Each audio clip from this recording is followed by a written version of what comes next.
Alors, me voici de retour pour cette seconde partie de cette quatrième partie du décryptage final du numéro spécial The World in 2019 du magazine The Economist. Alors, j'ai voulu mettre cette vidéo en deux parties, bien sûr, parce que là, nous avons deux parties très distinctes au niveau de la géopolitique. C'est-à-dire, la réflexion sur l'animal et sa condition, à travers les travaux de Vinci et ses citations, et puis la géopolitique chinoise à proprement parler, par rapport à ce comportement agonistique qui est le mot-clé, avec une situation insolvable qui est la quadrature du cercle. C'est intéressant. Et puis, j'avais dit aussi qu'il est au centre de cette œuvre alchimique, au centre de ce rectangle vertical. Intéressant.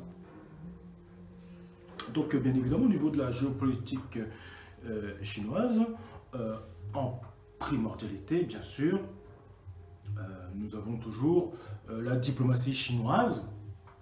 Et donc, Vinci nous montre un panda en colère au niveau de la diplomatie chinoise. Intéressant. Alors, qu'est-ce que prévoit The Economist ? Selon mon propre raisonnement, bien évidemment, The Economist prévoit que la Chine va possiblement attaquer le Groenland. C'est possible. Ou sera très agressif en vue de son projet, la nouvelle route de la soie, par rapport aux nombreuses ressources dont elle dispose. Ou alors, elle fera tout pour protéger ce territoire. C'est une autre possibilité en cas d'invasion. Mais cela voudrait dire que la Chine s'est déjà emparée du territoire sous forme d'un accord. C'est ce que je parlais, c'est ce que je disais. Que la Chine, en mondialité, dans sa diplomatie ancestrale, bien sûr, mettre cela en place en primordialité. Donc c'est intéressant. Donc on a deux visions intéressantes. Soit une attaque directe, soit la protection face à des invasions possibles. C'est ce que nous allons voir. Mais d'abord, la Chine et le Groenland. Pourquoi la Chine a un œil à l'œil sur l'Arctique? Ça intéresse sur le Groenland, d'une grande importance dans le transport plus rapide et l'accès au gisement de minéraux. C'est un article d'EpochTimes.fr du 3 septembre 2018, très intéressant. Alors là, nous avons un iceberg derrière des maisons et des bâtiments, après qu'il s'est échoué à l'extérieur du village d'Innarssuit, une colonie insulaire dans la municipalité d'Avanata, au nord-ouest du Groenland. Alors que la Chine cherche à devenir un acteur important, comme d'habitude dans la quintessence. Dans le cercle arctique, elle a gagné la faveur du Groenland. Les États-Unis sont récemment entrés en désaccord avec le Groenland au sujet de la base aérienne américaine. Selon les médias du Groenland, ce conflit pourrait ouvrir la porte à Pékin et lui permettre de réaliser davantage ses ambitions dans l'Arctique. La base aérienne américaine en question est la base aérienne de Thule. Ah, bien évidemment. Je vais faire un petit arrêt. Bien évidemment, Thule. New Reason to Ultima Thule. Cette première partie du décryptage, qui paraissait la plus simple à décrypter, en réalité, peut faire écho à cette zone du Groenland, géopolitiquement, base aérienne. Et puis là, on voit un appareil d'une base aérienne. Donc, vous voyez, la première partie, c'est pas que j'ai voulu faire vite, c'est que là, je me rends compte que finalement, ça a double sens. Après, voilà, un nouvel horizon pour Ultima Thule, oui. Mais en fait, c'est peut-être un nouvel horizon aussi pour cette base américaine. C'est possible. C'est toujours intéressant, c'est un double sens. C'est assez intéressant. Situé dans la partie nord-ouest du Groenland et qui abrite la 821e groupe de base aérienne, une unité de la 21e escadre spatiale.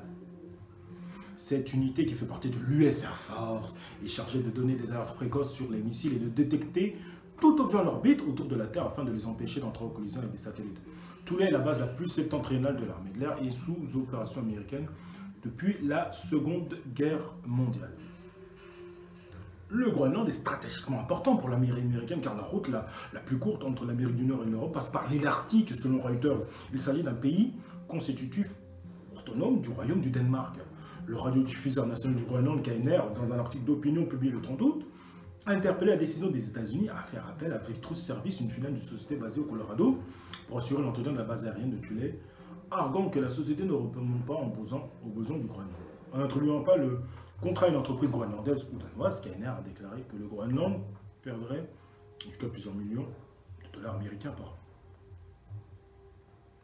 Voilà, bien sûr, c'est très intéressant. Les ambitions de la Chine, bien sûr, là on voit un brise-glace arctique dans cette photo de dossier. La Chine a de grands projets pour s'impliquer dans la stratégie arctique. Donc les ambitions de la Chine dans le dossier de l'Arctique se sont accrues alors qu'elle est devenue un observateur justement permanent du Conseil de l'Arctique en mai 2013. Le Conseil composé de 8 États de l'Arctique, le Canada, le Royaume du Danemark, la Finlande, l'Islande, la Norvège, la Russie, la Suède et les États-Unis, détient la souveraineté sur les terres du cercle polaire arctique. Les observateurs permanents sont invités aux réunions du Conseil de l'Arctique et sont autorisés à proposer des projets.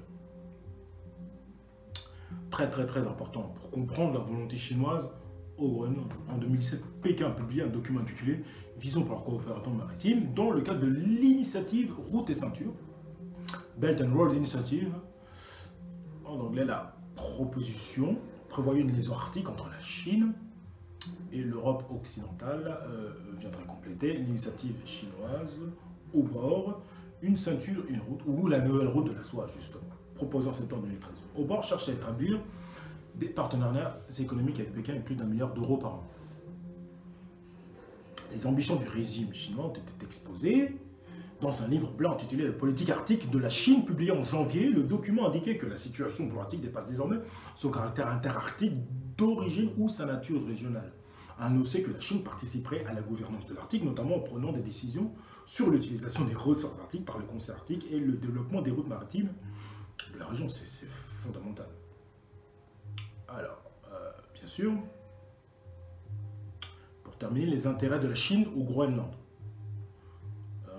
C'est très important pour comprendre quels sont ses intérêts, pourquoi vraiment elle souhaite, il y a quand même, on sent une volonté féroce de la part de la Chine d'être au Groenland. Il y a une vraie volonté féroce. C'est intéressant aussi de comprendre ça. Un éditorial publié le 17 janvier par le média d'État chinois a souligné que si la Chine ne cherchait pas à coopérer avec d'autres pays, elle serait trop dépendante de la Russie, ce qui placerait la Chine dans une position de faiblesse par rapport à l'Arctique. Ainsi, le Groenland devrait jouer un rôle essentiel dans la mise en œuvre de la politique de la Chine pour l'Arctique, étant donné la proximité du Groenland avec les voies maritimes de l'Arctique selon l'article. En outre, une relation plus étroite avec le Groenland permettra à la Chine d'exploiter ses ressources minérales dont l'uranium et les terres rares, selon Jinhua. En avril, Gongshan, un site d'information en ligne géré par l'État, a publié un article préconisant l'investissement chinois au Groenland pour répondre à son désir de devenir une nation indépendante. Ces dernières années, certains partis politiques et individus au Groenland ont cherché à obtenir l'indépendance du Danemark. Cependant, une séparation du Danemark ferait du Groenland le pays européen le plus pauvre. Et oui, selon les données de la Banque mondiale, le PIB du Groenland s'élèverait à environ 2,3 milliards en 2016, soit moins que les 5,282 milliards enregistrés par la Moldavie cette année-là. Les entreprises chinoises ont déjà fait des percées sur les marchés des minéraux du Groenland, par exemple. Chenghe Resources Holding, une société cotée en bourse dont l'Académie chinoise des sciences géologiques, son principal actionnaire, développe des mines de terres rares d'uranium et de zinc à Knaefeld, l'un des plus grands gisements multi-éléments du monde. Le projet fonctionne en coopération avec la société australienne Greenland Minerals and Energy, selon le site de nouvelles financières australiennes Proactive Investors. Alors, pour terminer cette séquence, tous les investissements chinois au Groenland n'ont pas été réalisés. Par exemple, en avril 2017, le projet d'achat par la Chine d'une base navale abandonnée à Kanglinguit a été rejeté par le Danemark, car ce dernier ne voulait pas qu'un autre pays prenne pied au Groenland. Ah, ça peut énerver le panda, ça. Ça peut être très mal vu par la Chine, ça. Encore l'investissement chinois pour agrandir 3 aéroports, annoncé pour la première fois en mars dernier, a été suspendu en juin. Après les discussions entre le Danemark et les premiers ministres du Groenland, selon Reuters. Dans un article d'opinion du 2 août, Geopolitical Monitor, une publication canadienne met en garde contre la dépendance économique croissante du Groenland à l'égard de la Chine. La Chine a démontré sa capacité de faire en sorte que ses investissements financiers dans certains pays soient convertis en influence politique sur les institutions multilatérales selon la même source. Donc la Chine tente, comme ils sont dans le conseil de l'Arctique, voilà, essayer de faire des investissements, mais c'est refusé. Donc il y a une volonté ferme de s'emparer de l'Arctique pour la Chine. C'est absolument vital pour eux. Alors, qu'est-ce qui va prendre le pas avec ce panda? Est-ce que c'est la diplomatie ancestrale chinoise qui va prendre le pas, ou Léonard de Vinci nous montre un panda en colère? On ne sait pas si c'est par rapport à la Chine qui attaque ou c'est la Chine qui protège. Pourquoi protège? C'est ce que nous allons voir dans le prochain onglet, qui est très intéressant, qui nous parle de la diplomatie chinoise avec le Danemark. Parce que bien évidemment, un panda posé sur le Danemark, là nous revoyons l'image, le Danemark, il y a déjà quelque chose qui est posé sur le Danemark. Attention, c'est dangereux pour le Danemark. Donc peut-être que le Danemark a besoin d'être protégé par un grand État-nation. Donc moi c'est ce que je me dis en coulisses. Je vais y revenir juste après. Concernant cet article très intéressant, et bien évidemment je veux dire mon sentiment là-dessus, frenchchina.org.cn. La Chine et le Danemark signent un accord de 15 ans. Important ça, concernant la recherche sur les pandas. Voilà, là on retrouve la diplomatie chinoise légendaire en primordialité en 2014. Toujours intéressant. Mais là on a bien vu aux alentours 2017-2018 que la Chine commence à avancer, pas de manière invasive, mais de manière toujours intelligente, toujours avec cette volonté de construire des choses. Alors, je vais lire l'intégralité, bien sûr, de cet article passionnant. 2 pandas géants seront envoyés à Copenhague pour une recherche collaborative entre la Chine et le Danemark, a indiqué mercredi un centre de recherche sur les pandas de la province chinoise du Sichuan, un article du 4 mai 2017. L'accord signé entre l'Association chinoise des jardins zoologiques et le zoo de Copenhague indique que le mâle Hexing et la femelle Mauer habiteront dans ce zoo pendant 15 ans. D'après un communiqué du centre de recherche sur la reproduction des pandas géants de Chengdu, l'accord a été conclu au lendemain de la visite du Premier ministre danois Lars Løkke Rasmussen à Chengdu, capitale de la province du Sichuan. Il a également rendu visite aux 2 pandas et leur a donné des pommes et du pain chinois. Le zoo a conçu un enclos de 2450 mètres dont le coût est estimé à environ 150 millions de couronnes danoises, 22 millions de dollars. Les travaux commenceront en novembre 2014 et durant un an, donc en novembre 2015. La Chine et le Danemark se sont accordés sur son programme lors de la visite d'État en Chine de la reine Margrethe II en 2014. Depuis novembre 2015, le zoo de Copenhague envoie des vétérinaires, gardiens et nutritionnistes au centre des pandas de Chengdu. Afin de mieux prendre soin d'eux, ces employés du zoo apprennent aussi le chinois. Hexing, né en juillet 2013, pèse 118 kg et possède un caractère actif. Son père Yong Yong et sa mère Shang Gong. Né en juillet 2014, Mao Er, nommé également Mao Sun, pèse 98 kg, elle est douce, tranquille et aime être seule. Sa mère Fua a vécu en Malaisie et son père Zhong Bang est un panda né au Japon qui est entré en Chine en 2004. Donc voilà pour cet onglet extrêmement intéressant. Et là, nous avons le dilemme de l'indépendance au Groenland. Mais avant cela, bien sûr, au niveau géopolitique de la Chine, alors, on a 3 perspectives, on a 3 réalités au niveau des pandas.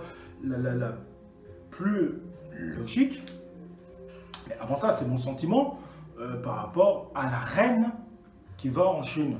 Pour moi, il y a eu un contrat secret qui a été passé, c'est-à-dire, vous nous protégez par rapport à certaines séquences géopolitiques désastreuses.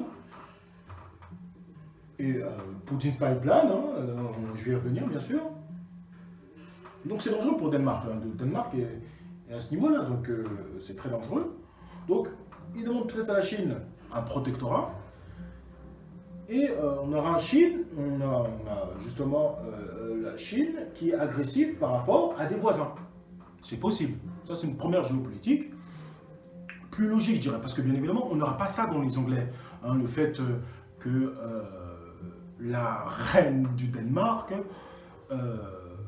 passe en secret des accords avec la Chine. Bien évidemment, le panda, c'est la diplomatie. Ensuite, bien évidemment, il y a une autre diplomatie plus secrète. Bien évidemment, nous ne serons pas informés, mais c'est plutôt logique, hein, plutôt cohérent, cette géopolitique. Il y a une autre géopolitique qui peut mettre en colère la Chine, c'est-à-dire la volonté d'indépendance du Groenland, et sinon directement l'attaque de la Chine au Groenland. Ça, c'est en dernier recours avec la Chine, hein, bien sûr. Hein, c'est en dernier recours. Ce n'est pas une option ancestralement viable pour la Chine. Ils l'ont démontré à travers l'histoire, bien évidemment, donc il n'y a aucun problème par rapport à ça.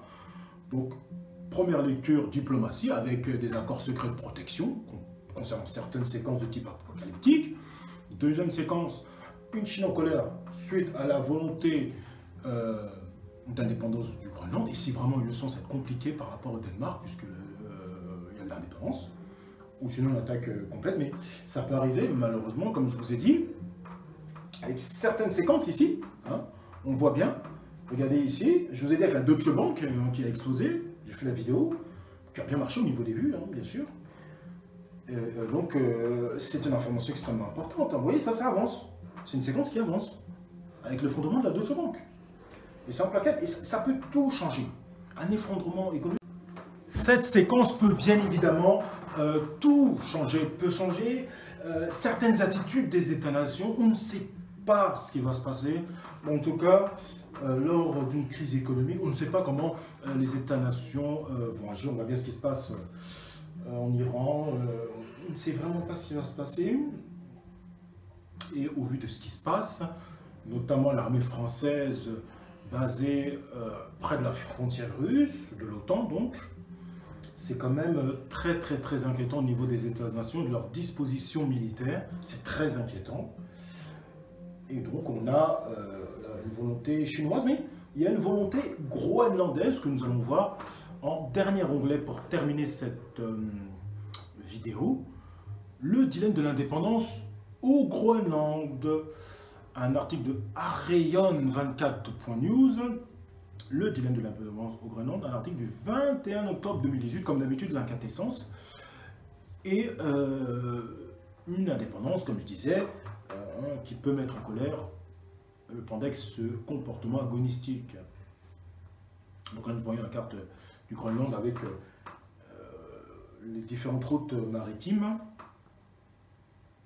Alors, le 24 avril 2018, les habitants de Groenland se sont exprimés à l'occasion de l'élection législative sur le renouvellement du Parlement local et sur l'avenir de ce territoire danois. Si l'indépendance de cette terre arctique est prévue par la constitution du Danemark, il semble que les autorités locales ne soient pas pressées d'accélérer ce processus. L'avenir du Groenland est incertain en raison notamment de la question des ressources à exploiter ou à préserver. Sous souveraineté danoise dès 1721, puis colonie à partir du 19e siècle, le Groenland est un territoire singulier. Cette île continent de 2,17 millions de kilomètres-carrés du monde arctique, peuplée par 57 713 habitants en 2017, dont 90% d'Inuits. Bénéficie d'un statut particulier. Depuis 1979, elle jouit d'une autonomie interne qui a abouti à la création d'un parlement, Inatsisartut, et d'un gouvernement souverain sur les questions intérieures, pêche, chasse, éducation, culture. En 2009, le Groenland obtient une autonomie renforcée et depuis cette date, l'île est souveraine et co-souveraine en matière de gestion et d'exploitation des ressources de son sous-sol. Elle dispose d'un droit constitutionnel à l'autodétermination avec l'aval des autorités de Copenhague, qui conservent encore les fonctions régaliennes, diplomatie, armée, justice. Tout est donc en place pour l'indépendance d'un territoire non incorporé dans l'Union européenne que les Groenlandais ont quitté en 1945 par référendum. Et oui, qui conserve les fonctions régaliennes, ça peut être intéressant pour la Chine, ça. Bien sûr. Alors, évidemment, l'avenir du Groenland est incertain, c'est très important, c'est pas grave. Il est incertain, et ce pour plusieurs raisons. La première est évidemment économique. Le potentiel productif de l'île est encore médian PIB de 2,1 milliards d'euros et dépend principalement du secteur de la pêche qui représente 80% des exportations du territoire. Le Groenland vit en grande partie sous perfusion du Danemark qui verse chaque année environ 500 millions d'euros et contribue ainsi à près de 60% du budget de l'île. Sans ces subsides qui disparaîtront en cas d'indépendance, pas de fonctionnement possible. Le Groenland est aussi sous la dépendance de sa géographie. Les contraintes climatiques sont fortes sur un territoire marqué par sa nordicité et recouvert à 85% par un épais inland sea. Le marché intérieur est réduit et le territoire souffre d'un déficit de main-d'œuvre qualifiée. Les jeunes ayant tendance à partir sur le continent pour poursuivre leurs études et trouver un emploi. Le tourisme croisière à randonnée est un gisement à développer, mais il se heurte au manque d'investissement et à la concurrence du Canada et de l'Islande. Alors, bien évidemment, je vais lire ces 2 derniers onglets pour terminer cette vidéo, mais la question centrale est celle de l'exploitation potentielle des ressources minières du territoire, dont les conditions pourraient être facilitées dans les prochaines décennies à la faveur de la fonte progressive des glaciers de l'Inland et de la banquise. Depuis 2009, de nombreuses zones de prospection pétrolière et minière d'uranium ont été accordées à différentes compagnies étrangères, russes, canadiennes, américaines, chinoises. Toutefois, l'extractivisme a ses limites. Éloignement des sites, absence d'infrastructures de communication, déficit de personnel qualifié, et seules les 2000, une de rubis, saphir et une d'arnorthociste, sont actuellement exploitées dans le sud de l'île. La population et les élites du Groenland sont confrontés à un dilemme. D'un côté, une indépendance politique adossée à une indépendance économique, rendue possible par le réchauffement climatique, au mépris du développement durable. De l'autre, le statu quo et la confirmation du statut de périphérie du monde, dépendant des transferts de Copenhague. Entre nouveaux centres et périphéries, c'est tout l'enjeu du futur du Groenland qui se joue. Cartographie de Laura Marguerite. C'est très important l'avenir du Groenland et aussi l'avenir de l'équilibre mondial. C'est pour ça que nous avons une Chine sur le toit du monde qui souhaite régner, hein, on le voit, globalement, une Chine sur le toit du monde qui veut régner avec les ressources, avec plusieurs possibilités géopolitiques, c'est ce que je vous ai, avec certains de mes raisonnements. Donc voilà pour ce décryptage, je vous remercie de m'avoir suivi jusqu'au bout. Bien entendu, comme d'habitude, n'hésitez pas à mettre vos commentaires, toujours fructifiants, toujours intéressants, constructifs dans les débats. Moi, je n'attends que ça, j'adore. Ça me passionne, très important. Vos raisonnements à vous aussi, pour le collectif. Bien évidemment, les abonnements, vous qui ne vous êtes toujours pas abonné, vous pouvez toujours vous abonner. C'est très très bien pour cette chaîne, c'est très bien pour les vidéos qui sont mises en ligne, des informations, pour tous, bien sûr. Vous poussez le aussi pour mettre cette vidéo en mémoire, parce que c'est toujours important d'avoir cette vidéo en tête, notamment la géopolitique chinoise et ce qui se passe. Donc, merci à vous de m'avoir suivi jusqu'au bout. Alors, dernière citation de moi-même que j'ai écrit, que finalement, si le Groenland souhaite être indépendant, quoi qu'il arrive, la Chine saura être diplomatiquement, avec son panda, en colère. Donc voilà pour cette vidéo ce qu'on peut dire sur la vision de Vinci, sa vision sur l'animal, la souffrance animale et la géopolitique chinoise avec cette diplomatie ancestrale. Je vous remercie de m'avoir suivi et comme d'habitude, merci à vous et à la prochaine.